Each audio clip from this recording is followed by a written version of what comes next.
Señoras y señores, buenos días y muchas gracias a todos.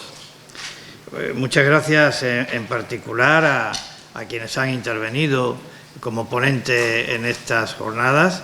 Sí, Guillermo, dime. Sí, está el secretario de Estado, ya lo estoy viendo, lo tengo aquí en pantalla. Y la verdad es que me satisface enormemente volver a verlo. Y a él me iba a dirigir ahora, a todos los intervinientes en esta jornada, y en particular a don Juan González Barba, por su magnífica intervención de esta mañana, algo que no nos sorprende, habida cuenta que tiene muy claro cuáles son los retos que Ceuta tiene ante la Unión Europea. Lo manifiesta además con muchísima solvencia, y además yo le quiero agradecer que esté siempre presto a la llamada de Ceuta, sea telefónica o para que acuda físicamente a nuestra ciudad. Es un gesto que tiene muchísimo valor por la trascendencia del papel que ocupa en un asunto tan relevante como es el de la Unión Europea, por acudir siempre a la llamada y sobre todo por hacerlo en los trances duros y difíciles como los que vivimos, y será algo recurrente en esta intervención mía de clausura, en el duro episodio vivido los días 17 y 18 del pasado mes de mayo. Muchas gracias también a doña Carmen Sánchez Abarca y a don Jesús Verdú, porque han sido dos aportaciones intelectualmente muy solventes las de esta mañana, que nos han transmitido mucho conocimiento y que han aclarado muchísimas ideas acerca de las posibilidades que tenemos en ese futuro de Europa, abierto a toda Europa, pero especialmente importante y relevante para una ciudad con tantas peculiaridades, con tantos condicionantes, con tantas necesidades como es Ceuta. Y, por supuesto, muchísimas gracias a mi querida amiga Dolors Montserrat, diputada en el Parlamento Europeo. Muchas gracias, querida Dolors, por volver a Ceuta, aun cuando, si hablo con propiedad, nunca vuelves, porque nunca te vas, porque Dolors Montserrat lleva a Ceuta en el corazón y lo demuestra defendiendo a Ceuta cada vez que es necesario y donde es necesario. Lo hizo como ministra del Gobierno de España y lo hace de una manera entusiasta ahora como diputada en el Parlamento Europeo, en un ámbito tan importante y tan decisivo.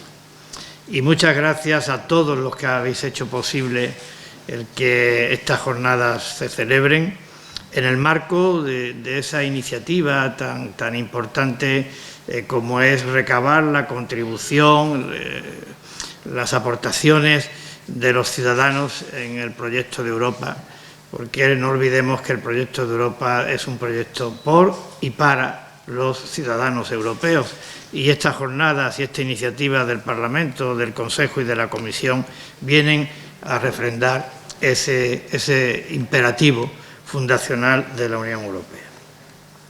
Si se me permite la expresión, estamos hablando de futuro, pero creo que no está de más hacer una breve referencia al pasado y al presente. Y en ese sentido yo me atrevo a decir públicamente, creo que todos lo compartimos, que la Unión Europea ha sido un buen invento. Creo que la Unión Europea nos ha reportado a todos los que participamos en ella un espacio de seguridad, de estabilidad, de prosperidad, de progreso. Y creo que debemos de cuidar ese buen invento que ha sido la Unión Europea. Y en ese buen invento, Ceuta, con sus peculiaridades, unos condicionantes sin parangón en el resto del territorio europeo, salvo en lo que concierne a nuestra hermana ciudad de Melilla, pero que también para Ceuta la Unión Europea ha sido un buen invento.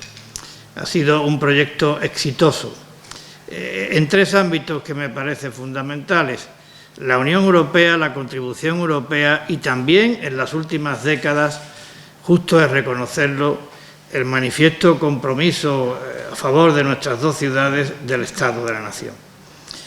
del Gobierno de la Nación y del Estado, de las distintas instituciones del Estado. Porque creo que esos tres ámbitos son determinantes para el bienestar y la tranquilidad de los ceutíes. El primero de ellos, creo que en este tiempo, en este proyecto común europeo, en este momento, en estas décadas de manifiesta implicación del Estado en nuestra ciudad, se han producido avances como antes nunca se habían logrado en las infraestructuras y en los equipamientos urbanos, sanitarios, educativos, deportivos, culturales, sociales, en la recuperación del patrimonio, en la mejora de nuestro régimen económico y fiscal especial, en el fortalecimiento de nuestra hacienda. Creo que durante estas décadas de presencia en Europa ha sido también importantísima la generación de confianza en Ceuta por parte de los ciudadanos de Ceuta, de los empresarios de Ceuta y del resto de españoles, y me atrevería a decir que hasta del resto de europeos. Y también creo que se ha demostrado que Europa significa garantía para preservar la línea de flotación de nuestra ciudad en los momentos especialmente críticos. Tenemos poco tiempo. Yo además no tengo ninguna intención de aburrirles, pero sí voy a hacer algunas preguntas que quiero compartir con ustedes que sirvan de acreditación de esta aseveración a la que antes me he referido. Si nos retrotraemos, y aquí se ha citado, a la crisis financiera que las administraciones públicas españolas vivieron en los años 2011 y 2012, la pregunta es, ¿habría sido posible afrontar esas crisis sin la solvencia del euro?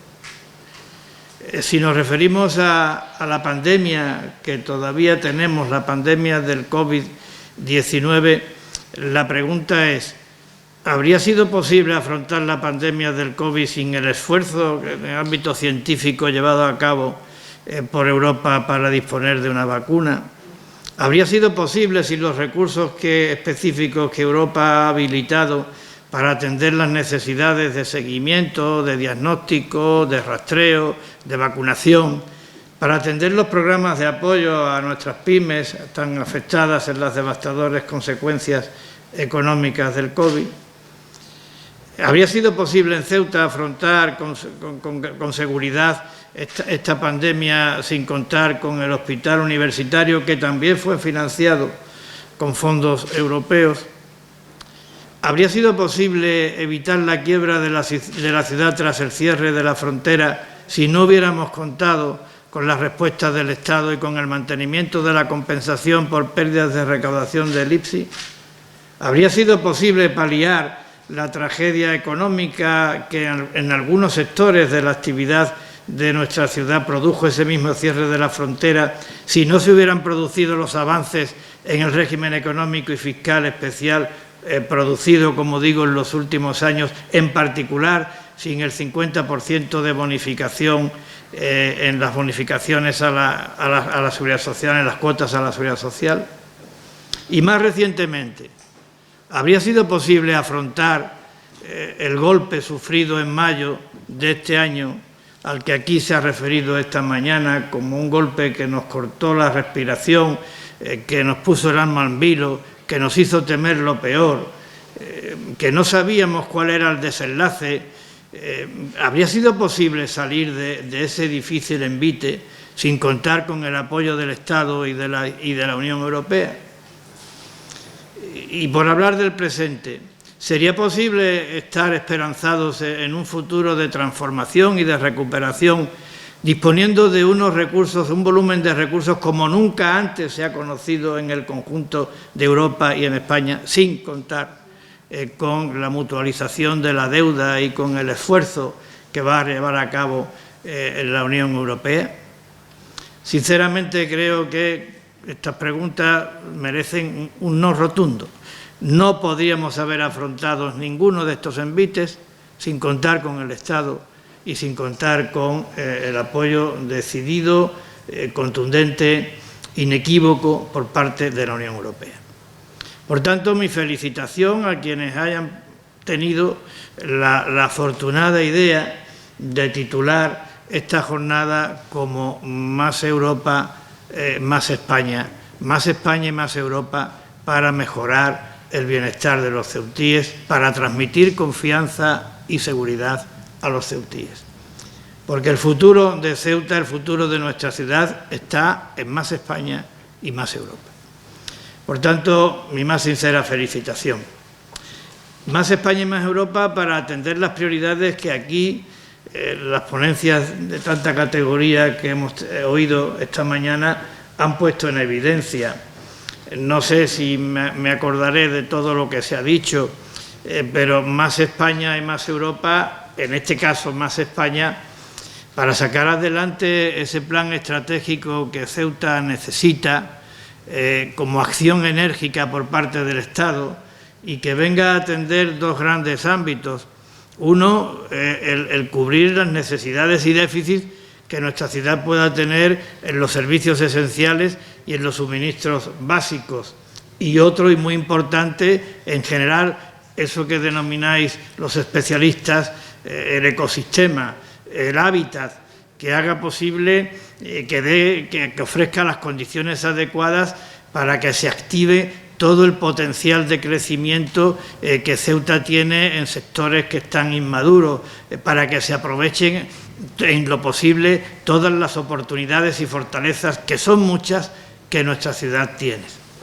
En segundo lugar, y se ha hablado aquí de la frontera, vamos a aprovechar esta oportunidad para convertir en prioridad, dotar a la frontera de los medios, de las infraestructuras y hasta de las normas de funcionamiento que necesita para que funcione conforme a lo que es una frontera exterior de la Unión Europea, más de las fronteras exteriores de la Unión Europea, en todos los ámbitos, pero en particular en lo que se refiere al control de la inmigración irregular.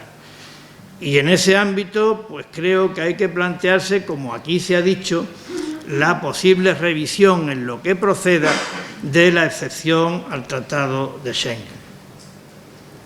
En tercer lugar, la integración en la unión aduanera. Creo que existe un amplio consenso en la sociedad ceutí acerca de la conveniencia de la integración en la unión aduanera, pero ¿será conveniente la integración en la unión aduanera si viene acompañada de una garantía rotunda e inequívoca del régimen económico y fiscal especial?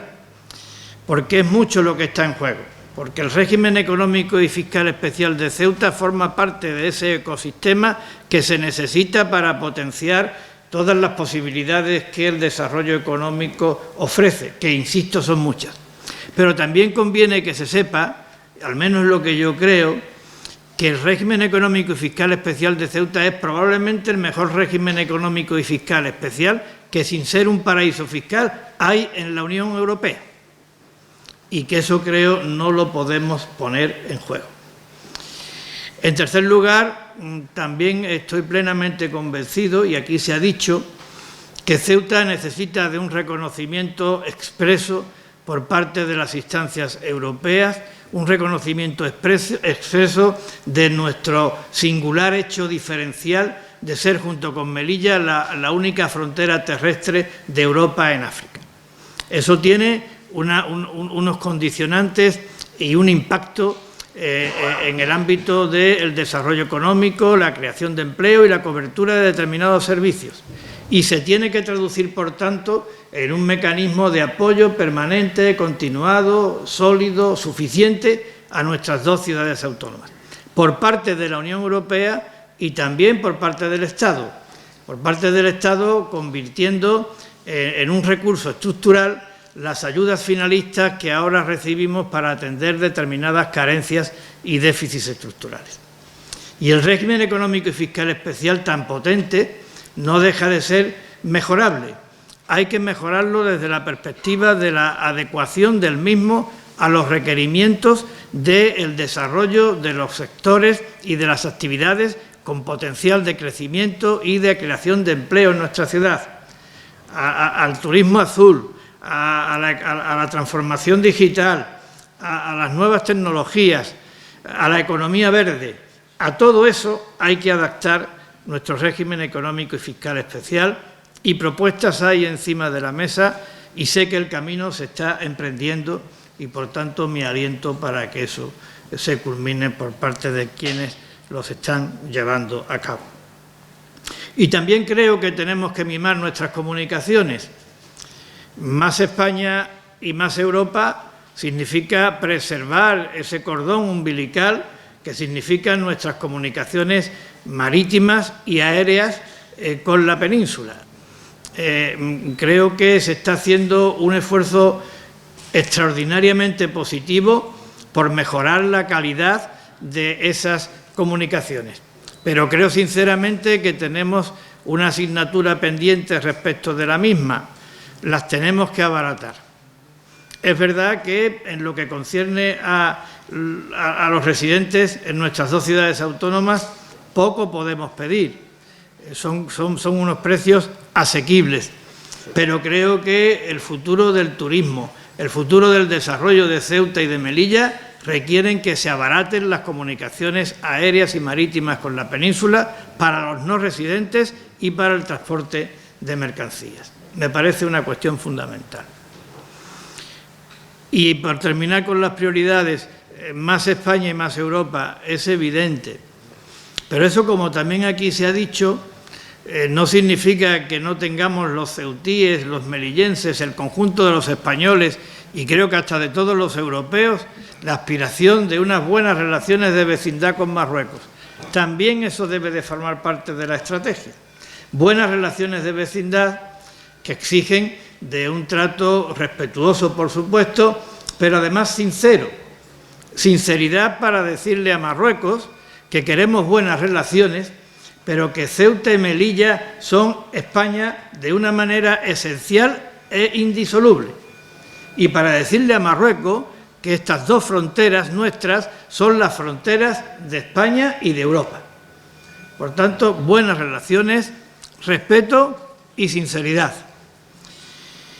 Y más España y más Europa para estas prioridades. Y también más España y más Europa para ser consecuentes y para defender y para proteger los principios y valores democráticos que tanto provecho nos han traído. Principios y valores democráticos que son pilares de nuestra Constitución. Principios y valores democráticos que están en la base fundacional de la Unión Europea. Si lo trasladamos a Ceuta, esos principios y valores democráticos, yo los reduciría o lo subrayaría en tres principios. El primero de ellos es la defensa irrenunciable de nuestra españolidad. O dicho de otra forma, la defensa de nuestra españolidad como algo irrenunciable. Como algo irrenunciable y como patrimonio común de todos los ceutíes, sin diferencia de credo ni de raza. El segundo sería el imperio de la ley. Igual para todos, sin ningún tipo de discriminación, sin reservas de impunidad. Y el tercero sería el reconocimiento y aprecio por nuestra diversidad cultural. Nuestra diversidad cultural como seña de identidad, como patrimonio común de todos los ceutíes que nos enriquece y nos distingue, como clave de existencia, de supervivencia. Y ya termino, reiterando mi agradecimiento. Y termino con tres breves reflexiones. La primera de ellas para destacar que estas prioridades serán factibles si entre todos somos capaces de crear un marco de consenso, de acuerdo, de diálogo, de entendimiento institucional, político y social. La segunda consideración, que es un hecho evidente que estamos ante una oportunidad. Pero para que esa oportunidad se convierta en una realidad, si se me permite la expresión, tenemos que hacer las cosas bien. Hay que hacerlas con rigor, con altura de miras, con responsabilidad, con sentido de Estado, con vocación europea. Y la última es un mensaje de esperanza. No son tiempos fáciles. Son tiempos difíciles. Lo son para toda Europa, lo son para toda España y lo son también en particular para Ceuta. Pero como suelo terminar en estas intervenciones que estoy teniendo con tanta frecuencia en los últimos meses, vamos a salir adelante. Ceuta va a salir adelante. Quiero transmitir un mensaje de esperanza y lo hará porque ha sufrido un duro golpe, pero sigue en pie. Y lo hará porque no estamos solos, porque formamos parte de una gran nación y porque estamos en Europa. Y lo hará porque esta sociedad lleva en el ADN la capacidad para resistir y para reinventarse. Y lo hará porque son muchas y muy notables las oportunidades y fortalezas. Y lo hará porque en los momentos difíciles, como los que vivimos en mayo, la sociedad ceutí dio un ejemplo de madurez, de entereza, de serenidad, de solidaridad y de patriotismo con mayúsculas. Muchas gracias y doy por clausurado estas jornadas sobre el futuro de Europa. Muchas gracias.